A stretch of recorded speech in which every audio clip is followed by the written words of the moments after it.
안녕하세요. 린베이시 싱가포르 남자입니다. 네, 오늘 주제는요. 중국 사람, 한국 사람, 그리고 일본 사람 사이의 문화 차이가 무엇인지 한번 알아봅시다.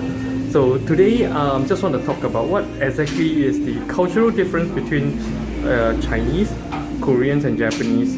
And today I'm at one of my favorite kanshik shops, which is a rice burger shop called Pak Bogo. So this now in Korea, food is largely classified as jushik, which is your jushi, which is your main, which usually comes with rice and all that stuff. And then kanshik and kantang siksa, which means simple food.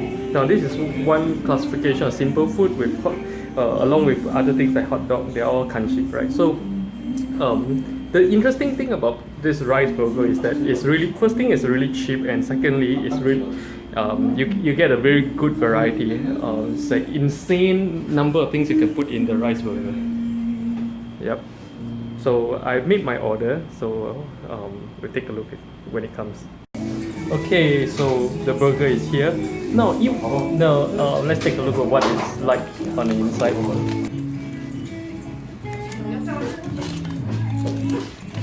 There. So I basically ordered the Takgalbi rice burger, which is chicken rice burger. So even though it's called a burger, most people don't like eat it like a burger.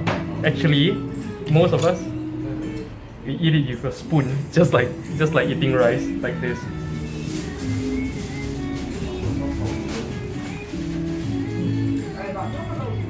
So yeah, you spoon the thing and you eat. Just like regular rice, right? So there it is. Pretty interesting, right? So if you come to Korea, be sure to try one of this rice burger and the hot dog and stuff like that. The very popular simple food, kanshik. Okay, so while eating, I'm just gonna talk about the differences between the Chinese, Korean, and Japanese culture. Having lived in these three countries for a total of 15 years, I think I have a very good appreciation of the differences. In my last video, I talked about the physical difference between Chinese, Korean, and Japanese, and in reality, they're really the same. Okay, so right now, and I mentioned in the video that the defining trait, the only way to tell between the Chinese, Korean, and Japanese is through their culture, the behavior, language, and stuff like that. So what exactly is the difference between the culture of Chinese, Korean, and Japanese? That's what I'm going to be talking about today. Now, a lot of people would be very familiar with Japanese and Korean culture because to most foreigners they look the same. You know, they bow, they're courteous, they have certain feeling of being very conservative and stuff like that. While Chinese people tend to be very open, loud, expressive, and things like that, right? So to most people, Korean and Japanese culture looks almost the same, but actually they are very different. Okay, now rewinding the time a little bit. I believe that about 2,000 to 3,000 years ago, during the Chinese Tang Dynasty, the culture, there's actually no difference in the East Asian culture from language to behavior and things like that. There was a period of time where there was very little difference. There might be difference, but there are very little difference. That they all share the same wording, the Chinese character wordings. They share almost the same language. Okay, the Mandarin that you hear Chinese people speak today is not the language that was spoken during the Tang Dynasty. It wasn't even the most common language before the Cultural Revolution. Okay, so I believe that during the few thousand years ago, there was East Asian culture is largely the same. So that's why in terms of, if you look at today's Japanese kimono, it's actually the same as the Tang Dynasty traditional clothing. And the Korean hanbok is actually the same as, I think, the Song Dynasty costume. Actually, So the whole region is almost the same, and the Japanese continue to be using the Chinese character words today, and until 400 years ago, Korean language was fully written in Chinese characters as well. So I believe that there was a time where the culture is basically the same, even the mannerism and everything. Now, what happens is that after the Cultural Revolution, everything changed for the Chinese. So they got rid of all of the traditional thinking, behavior, and beliefs.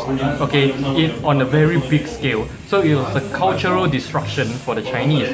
So what is left today of the Chinese are people whose behavior is not restricted by certain traditional codes at all. So they are very expressive, they are very open, they do whatever they like, and they don't do the bowing thing and all that kind of things anymore except for show. Okay, so that makes them very distinct in this region. You can always tell who is a Chinese by that mannerism. But Japanese and Korean may be a little tricky because to outsiders they both bow a lot and stuff like that, right? And they even share similar language structures.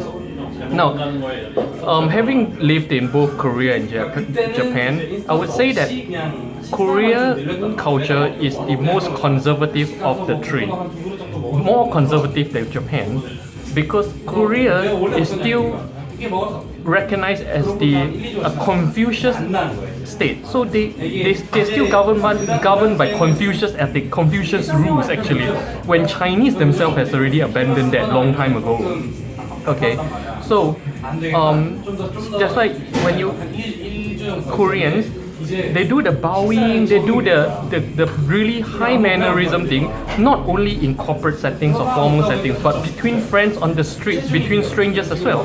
But in Japan, all that bowing and everything, it only happens, at least in my experience, only happens in very formal settings. In a company, to a superior, or on a very formal setting, they do that. But between friends on the streets, in everyday life, no, I don't see any bowing, any traditional stuff. They are very open. They are very casual to a point of being a little delinquent in their behavior, in their mannerism. Japanese, and you can always recognize them by that. Okay, so Korea has been one of the most conservative cultures that I've ever seen in Asia, not just in this region. So yeah, so when you see like a Korean people versus a Japanese people, even when they don't talk, you can first recognize them by the mannerism. Koreans will tend to bow and behave in a softer way, whereas Japanese will behave they won't do all the bowing thing. Their mannerisms are a little bit more delinquent, more casual, and they are more hard, not as soft as Koreans. Now, this being soft in Korean culture is very important. In fact, you can't even speak Korean language properly if you're not very soft mouthed. If you're hard mouthing your words, it won't come out correct. So it's prevalent in every level of the culture. Okay, yeah. So yeah, that's the difference between what I think. Okay, what I've experienced in the past 15 years, the cultural difference between the Chinese, Korean, and Japanese, right? Which is also why it's so hard for foreigners to actually integrate into the Korean society, even harder than in Japan. Japan has opened up for so long, and they have so widely accepted foreigners into their society that foreigners merge relatively easier in Japan. It's still hard, but easier in Japan than in Korea. Because in Korea, it's not just the language. In Japan, as long as you can speak Japanese, you're pretty much done. But in Korea, it's not just the language. You need to understand the do's and don'ts, the cultural aspect, in order to not offend people unknowingly. See, even now in Japan, they know gaijin, gaijin, which is a foreigner in Korean, in Japanese language. They know they are like that, so they don't mind. But in Korea, 외국인, which is foreigner in Korean, they know foreigners are like that and they don't like it. Okay, so that is the thing. So foreigners who wants to stay stay in Korea for a extended period of time need to learn that aspect of Korean, the cultural aspect, in order to be able to integrate with them better, right? Whereas in China, you pretty much don't have any problem, and a lot of Chinese people today speak very good English. So foreigners actually just blend right in China, and so yep, that's my take. Okay, on the cultural difference between Chinese, Korean, and Japanese. I'm gonna continue having my rice burger now. See you guys next time. Annyeong.